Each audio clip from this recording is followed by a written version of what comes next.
دوستو، اللہ تعالیٰ نے اس دنیا میں ہر طرح کی مخلوق کو پیدا کیا ہے، جن میں انسان اور جنات بھی شامل ہیں، اور اللہ تعالیٰ نے انہی میں سے ان کے جوڑے بھی بنائے۔ کچھ لوگ یہ سوچتے ہیں کہ جنات شادی نہیں کرتے، لیکن یہ بات سچ ہے کہ جنات شادی کرتے ہیں اور ان کے بچے بھی پیدا ہوتے ہیں۔ یہ سچ ہے کہ جنات کا نکاح بھی پڑھوایا جاتا ہے اور ان کی شادی بھی انسانوں کی طرح ہوتی ہے۔ مسلمانوں کے سبھی فرقے جنات کے وجود کو مانتے ہیں، اسی طرح کفار اور اہل کتاب بھی جنات کے وجود کو سچ مانتے ہیں۔ عرب کے مشرک اور باقی تمام فرقے بھی جنات کے وجود کو مانتے ہیں۔ اس ویڈیو میں ہم جانیں گے کہ جنات شادی کیسے کرتے ہیں اور ان کی شادی میں کیا کیا ہوتا ہے۔ ساتھ ہی ایک سچا اور دلچسپ واقعہ بتائیں گے۔ جب ایک مولانا صاحب نے غلطی سے جنات کا نکاح پڑھا دیا تو پھر جناتوں نے ان کے ساتھ کیا کیا کیا۔ تو چلیے بنا کسی دیری کے ویڈیو شروع کرتے ہیں۔ دوستو، ایک مولوی صاحب جن کا نام نواز ہے کہتے ہیں کہ وہ بچوں کو قرآن کریم پڑھاتے ہیں اور ساتھ ہی کچھ بچوں کو دنیاوی تعلیم کی ٹیوشن بھی دیتے ہیں۔ آج کل سائنس نے کافی ترقی کی ہے، لیکن سائنس اب تک یہ نہیں جان پائی کہ جنات کا وجود ہوتا ہے یا نہیں۔ اس لیے سائنس نے یہ کہہ دیا کہ جنات کا کوئی وجود نہیں ہے، لیکن الحمدللہ ہم مسلمان ہیں اور ہم اس بات کو مانتے ہیں کہ انسانوں، جانوروں اور دوسری مخلوقات کے علاوہ فرشتے اور جنات بھی موجود ہیں، کیونکہ قرآن کریم میں بھی جنات کا ذکر ہے۔ اس لیے ہم یقین رکھتے ہیں کہ نہ صرف جنات کا وجود ہوتا ہے بلکہ وہ ہمارے آس پاس بھی رہتے ہیں، حالانکہ وہ ہمیں دکھائی نہیں دیتے۔ جیسے انسانوں میں کچھ اچھے اور کچھ برے ہوتے ہیں، ویسے ہی جناتوں میں بھی کچھ اچھے اور کچھ برے ہوتے ہیں۔ آج میں آپ کو جو واقعہ سنانے جا رہا ہوں وہ برے جناتوں کا نہیں بلکہ اچھے جناتوں کا ہے۔ مولانا صاحب کہتے ہیں کہ رات کا پتہ نہیں کون سا وقت تھا جب اچانک میرے حجرے کے دروازے پر دستک ہوئی، یعنی کسی نے دروازہ کھٹکھٹایا۔ اللہ نے مجھے یہ خوبی دی تھی کہ چاہے میں کتنی بھی گہری نیند میں کیوں نہ ہوں، ہلکی سی آواز پر میری آنکھ کھل جاتی تھی۔ یہی وجہ تھی کہ میں جاگ گیا اور دروازے کی طرف دیکھنے لگا۔ کچھ دیر بعد دوسری بار دستک ہوئی تو میں نے اپنے پاس رکھا موبائل اٹھا کر سمے دیکھا۔ رات کے 11:21 ہو رہے تھے۔ تیسری بار کسی نے دروازہ کھٹکھٹایا اور میرا نام بھی پکارا۔ میں نے جلدی سے دروازہ کھول دیا۔ باہر دیکھا تو 2 اجنبی نوجوان کھڑے تھے۔ میں نے انہیں پہچاننے کی کوشش کی، لیکن انہیں پہلے کبھی نہیں دیکھا تھا۔ میں نے پوچھا، جی بتائیے آپ کون ہیں؟ انہوں نے کہا، مولوی صاحب، ہمارے یہاں شادی ہے اور ہم آپ کو نکاح پڑھانے کے لیے لینے آئے ہیں۔ میں نے کہا، معاف کیجیے گا لیکن میں نے آپ کو پہچانا نہیں، ذرا اپنے بارے میں بتائیے۔ انہوں نے کہا، ہم پڑوس والے گاؤں سے ہیں۔ میں نے پوچھا، آپ کا نام کیا ہے؟ ان میں سے ایک نے کہا، میرا نام جنجار ہے اور اس کا نام افق ہے۔ میں نے من ہی من سوچا، یہ نام تو بڑے عجیب ہیں۔ تھوڑی دیر باتیں کرنے کے بعد میں ان کے ساتھ چلنے کے لیے تیار ہو گیا۔ مولانا نواز بتاتے ہیں کہ اس وقت مارچ کا مہینہ تھا، اس لیے رات تھوڑی ٹھنڈی تھی۔ وہ دونوں میرے آگے آگے چل رہے تھے اور میں ان کے پیچھے۔ ان کی چال بہت تیز تھی، لیکن میری وجہ سے انہیں دھیرے چلنا پڑا۔ قریب 20 منٹ چلنے کے بعد انہوں نے اچانک اپنا راستہ بدل لیا۔ یہ دیکھ کر میں پریشان ہو گیا، کیونکہ گاؤں تو دوسری طرف تھا اور جس طرف وہ جا رہے تھے وہاں ایک بڑا میدان تھا۔ اس میدان میں عام طور پر دن کے سمے گاؤں کے لڑکے کرکٹ وغیرہ کھیلتے تھے۔ میں نے پوچھا، بھائی آپ لوگ کہاں جا رہے ہیں؟ گاؤں تو ادھر ہے اور یہاں تو صرف میدان ہے۔ انہوں نے جواب دیا، جی اصل میں گاؤں میں جگہ نہیں تھی، اس لیے ہم نے شامیانہ ٹینٹ یہاں لگایا ہے۔ میں چپ چاپ ان کے پیچھے پیچھے چلنے لگا۔ وہ دونوں بار بار پیچھے مڑ کر میری طرف دیکھتے تھے، جیسے یہ یقین کرنا چاہتے ہوں کہ میں ان کے ساتھ آ رہا ہوں یا نہیں۔ چلتے ہوئے میں نے دوبارہ پوچھا، سنو بھائی، آپ کے یہاں شادی ہی ہے نا؟ انہوں نے کہا، جی ہاں۔ میں نے کہا، تو یہ خاموشی کیوں ہے؟ کوئی آواز سنائی نہیں دے رہی؟ کیونکہ ہم میدان کے قریب پہنچ گئے تھے لیکن وہاں بالکل سناٹا تھا۔ انہوں نے جواب دیا، انتظام تو ہے لیکن نکاح کے بعد سب شروع ہوگا۔ پھر وہ پھر سے چلنے لگے۔ قریب 5 منٹ اور چلنے کے بعد مجھے وہ شامیانہ دکھا۔ 2 منٹ اور چلنے کے بعد ہم اس شامیانے میں داخل ہو گئے۔ وہاں لائٹنگ کا بہت اچھا انتظام کیا گیا تھا۔ میں چاروں طرف عجیب نظروں سے دیکھ رہا تھا کہ تبھی کسی نے کہا، خوش آمدید مولوی صاحب۔ میرے سامنے کرتا پائجامہ پہنے ایک آدمی کھڑا تھا۔ جنجار جو مجھے لے کر آیا تھا اس نے کہا، یہ دولہے کے باپ ہیں اور ان کا نام سردار مانس ہے۔ سردار مانس نے کہا، آئیے مولوی صاحب، میں آپ کو لے چلتا ہوں۔ وہ آگے آگے چلنے لگے اور میں ان کے پیچھے۔ ایک جگہ پہنچ کر انہوں نے ایک آدمی کی طرف اشارہ کرتے ہوئے کہا، یہ دلہن کے باپ ہیں اور ان کا نام شرمک صاحب ہے۔ میں نے مسکرا کر شرمک صاحب کی طرف ہاتھ بڑھایا۔ انہوں نے گرم جوشی سے میرا ہاتھ پکڑ کر ہلایا۔ میں نے محسوس کیا کہ ان کے ہاتھ بہت زیادہ گرم تھے، لیکن میں نے اس پر زیادہ دھیان نہیں دیا۔ میں حیران تھا اور میری حیرانی کی وجہ یہ تھی کہ اس شامیانے میں نے ابھی تک اس گاؤں کا کوئی بھی جانا پہچانا چہرہ نہیں دیکھا تھا۔ سب کے سب اجنبی تھے۔ میں نے دلہن کے باپ سے کہا، یہاں گاؤں کا کوئی انسان دکھائی نہیں دے رہا، کیا بات ہے؟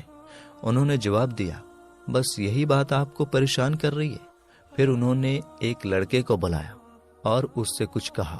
وہ لڑکا ترنت وہاں سے چلا گیا۔ تھوڑی دیر بعد میں نے گاؤں کے کچھ لوگوں کو آتے ہوئے دیکھا۔ نظر صاحب جس کی گاؤں میں پرچون کی دکان تھی، پھر احمد خان صاحب، شیر دل صاحب، غلام علی اور شاہد علی، ان سب کو دیکھ کر مجھے اطمینان ہوا۔ میں نے نظر صاحب سے پوچھا، آپ کی دکان کیسی چل رہی ہے؟ انہوں نے چونکتے ہوئے کہا، دکان ٹھیک چل رہی ہے۔ اس کے بعد میں نے گاؤں کے اور لوگوں سے باتیں کی۔ اتنے میں افق صاحب آئے اور بولے، مولوی صاحب اب نکاح پڑھا دیجیے، دیر ہو رہی ہے۔ میں نے کہا، جی چلیے۔ پھر میں نے نکاح پڑھایا۔ انہوں نے مجھے مٹھائی دی، نکاح کے پیسے بھی دیے اور کھانا کھلایا۔ کھانا اتنا سوادشٹ تھا کہ میں اسے بیان نہیں کر سکتا۔ اس کے بعد افق اور جنجار جو مجھے لائے تھے، مجھے میرے دروازے تک واپس چھوڑنے آئے۔ پھر وہ واپس چلے گئے۔ گھر پہنچ کر میں نے وضو کیا اور سونے کی تیاری کرنے لگا۔ وضو کرنے کے بعد جب میں بستر پر لیٹا تو میں نے سوچا کہ ٹائم دیکھ لوں، اگر فجر کی نماز کا وقت ہو گیا ہو تو نماز پڑھ لوں۔ جب میں نے موبائل میں سمے دیکھا تو میرے ہوش اڑ گئے، کیونکہ مجھے ایسا لگا کہ مجھے باہر گئے ہوئے کافی سمے ہو گیا تھا، لیکن موبائل پر دیکھا تو زیادہ وقت نہیں گزرا تھا۔ صبح میں نے اس گاؤں جا کر ان لوگوں سے بات کی جن سے رات کو ملا تھا۔ جب میں نے ان سے رات کے واقعے کے بارے میں پوچھا تو انہوں نے کہا، ہم تو رات کو اپنے گھر سے کہیں نکلے ہی نہیں، کسی شادی میں بھی نہیں گئے۔ یہ سن کر میں حیران رہ گیا اور واپس آ گیا۔ جب میں نے مٹھائی اور نکاح کے پیسے دیکھے تو مجھے یقین ہو گیا کہ یہ میرا وہم نہیں تھا۔ مجھے بعد میں پتا چلا کہ یہ شادی انسانوں کی نہیں بلکہ جناتوں کی تھی۔ میں نے ایک جن کا نکاح پڑھایا تھا۔ آج بھی جب یہ واقعہ یاد آتا ہے تو میرے رونگٹے کھڑے ہو جاتے ہیں، لیکن میں شکر گزار ہوں کہ وہ نیک اور مسلمان جنات تھے۔ انہوں نے مجھے کوئی نقصان نہیں پہنچایا۔ دوستو، یہ بہت پرانی بات ہے۔ بغداد میں ایک بہت نیک اور ایماندار تاجر ویاپاری رہتا تھا۔ وہ بہت مذہبی انسان تھا۔ اس کے پریوار میں اس کی بیوی، ماں، ایک بیٹی اور 2 بیٹے تھے۔ اس کی ماں کی آنکھوں کی روشنی بہت کم ہو گئی تھی، لیکن اس کی بیوی اپنی ساس کی پوری محبت اور خدمت سے دیکھ بھال کرتی تھی۔ تاجر کی ایک ہی بیٹی تھی جس کی شادی طے ہو چکی تھی اور شادی کا سمے قریب آ رہا تھا۔ تاجر کو ہمیشہ اپنی بیٹی کی شادی کی فکر رہتی تھی۔ اس کا کاروبار بہت بڑا تھا اور وہ بہت ایمانداری سے ویاپار کرتا تھا۔ وہ کسی سے ایک پیسہ بھی ناجائز نہیں لیتا تھا۔ ایک دن تاجر کاروبار کے لیے دوسرے شہر جانے کی تیاری کر رہا تھا۔ گھر سے نکلتے وقت اس کی بیٹی نے بہت پیار سے کھجوروں کی ایک ٹوکری دی اور کہا، ابا جب بھوک لگے تو اسے کھا لینا۔ اس کے بعد تاجر گھر سے نکل پڑا۔ 3 دن کے لمبے سفر کے بعد وہ دوسرے شہر پہنچا، جہاں اس نے اپنا سارا سامان بیچ دیا اور نیا سامان خرید کر اونٹوں پر لاد لیا اور چل پڑا۔ تاجر جس راستے سے آ رہا تھا وہ خطرناک تھا، اس لیے اس نے دوسرا راستہ چنا۔ یہ راستہ ریگستان سے ہو کر گزرتا تھا اور کافی لمبا تھا۔ یہاں پانی ملنا بہت مشکل تھا۔ سفر لمبا تھا اور دھیرے دھیرے شام ہونے لگی۔ تاجر اور اس کے قافلے نے ایک جگہ پانی کا کنواں دیکھا۔ تاجر نے اپنے ساتھیوں سے کہا، ہم کچھ دیر یہاں رکیں گے ریگستان کی شام کا نظارہ بہت خوبصورت لگ رہا تھا۔ تاجر ٹہلتا ہوا ہاتھ میں کھجور کی ٹوکری لیے کنویں کی طرف بڑھا۔ وہ کنویں کے کنارے بیٹھ کر اللہ کی تعریف کرنے لگا اور اس حسین نظارے کو دیکھتا رہا۔ تاجر نے کنویں کے پاس بیٹھ کر کھجوریں کھانا شروع کی۔ وہ کھجور کھاتا گیا اور گٹھلیاں اپنے پاس رکھتا گیا۔ اچانک نہ جانے اسے کیا خیال آیا، اس نے ایک کھجور کی گٹھلی اٹھائی اور زور سے نشانہ لگا کر کنویں میں پھینک دی۔ جب اس نے کنویں کے اندر دیکھا تو حیران رہ گیا، کیونکہ کنویں کا سارا پانی سرخ لال ہو گیا تھا۔ وہ سوچنے لگا کہ شاید یہ سورج کے ڈوبنے کی وجہ سے ہو رہا ہے، کیونکہ شام کے وقت سورج لال نظر آتا ہے۔ اس کے بعد تاجر کچھ کھجوریں کھا کر اپنے قافلے کے پاس لوٹ گیا۔ رات ہو گئی، سب نے عشاء کی نماز پڑھی اور آرام کرنے لگے۔ تاجر ایک طرف بیٹھا ہوا اپنی ہی سوچ میں ڈوبا تھا۔ اچانک اس نے دیکھا کہ پاس سے ایک جنازہ گزر رہا ہے۔ وہ حیران ہو گیا، کیونکہ ریگستان میں تو دور دور تک کوئی آبادی نہیں تھی۔ تاجر جنازے میں شامل ہونے کے لیے ان کے پیچھے پیچھے چل دیا۔ کچھ دیر کے بعد جنازہ ایک مکان کے پاس رک گیا اور اچانک وہاں بہت سارے لوگ آ کر جنازے میں شامل ہو گئے۔ تاجر کو بہت حیرت ہوئی، کیونکہ پہلے جنازے کے ساتھ اتنے لوگ نہیں تھے۔ اب جہاں تک نظر جاتی بس لوگ ہی لوگ دکھ رہے تھے۔ تاجر سوچ میں پڑ گیا کہ یہ سب لوگ اچانک کہاں سے آ گئے۔ تھوڑی دیر میں امام صاحب آئے اور نماز جنازہ ادا کی گئی۔ یہ جنازہ ایک بچے کا تھا۔ جب نماز ختم ہوئی تو بچے کے باپ نے زور سے روتے ہوئے کہا، آدم زاد کی پھینکی ہوئی کھجور کی گٹھلی لگنے سے میرے بیٹے کا انتقال ہو گیا۔ وہ نادان اپنی ماں کے ساتھ کنویں کے اندر موجود تھا۔ یہ سن کر تاجر کے ہوش اڑ گئے۔ اسے لگا جیسے اس کے پیروں تلے سے زمین کھسک گئی ہو۔ تبھی اس کے پاس کھڑے انسانی شکل کے جن غائب ہو گئے اور بچے کا جنازہ بھی غائب ہو گیا۔ اب تاجر کے سامنے ایک جن کھڑا تھا۔ وہ جن غصے سے تاجر سے بولا، اے انسان، تیری وجہ سے میرے بیٹے کی موت ہوئی ہے۔ اب میں اس کا بدلہ لوں گا۔ خون کے بدلے خون چاہیے، اور اب میں تیرا بیٹا لوں گا۔ یہ سن کر تاجر کے ہاتھ پاؤں کانپنے لگے۔ تاجر جن کی بات سن کر زور زور سے رونے لگا اور کہنے لگا، اے جن، یہ غلطی مجھ سے انجانے میں ہوئی ہے۔ کنویں میں مجھے صرف پانی نظر آیا، تمہارا پریوار تو مجھے دکھا ہی نہیں۔ جن نے کہا، اے انسان، یہ تمہاری نظر کا پردہ ہے کہ تم ہمیں نہیں دیکھ سکتے، لیکن تمہیں احتیاط تو کرنی چاہیے تھی۔ اب مجھے ہر حال میں بدلہ چاہیے۔ تاجر نے بہت منتیں کی، لیکن جن ماننے کو تیار نہیں ہوا۔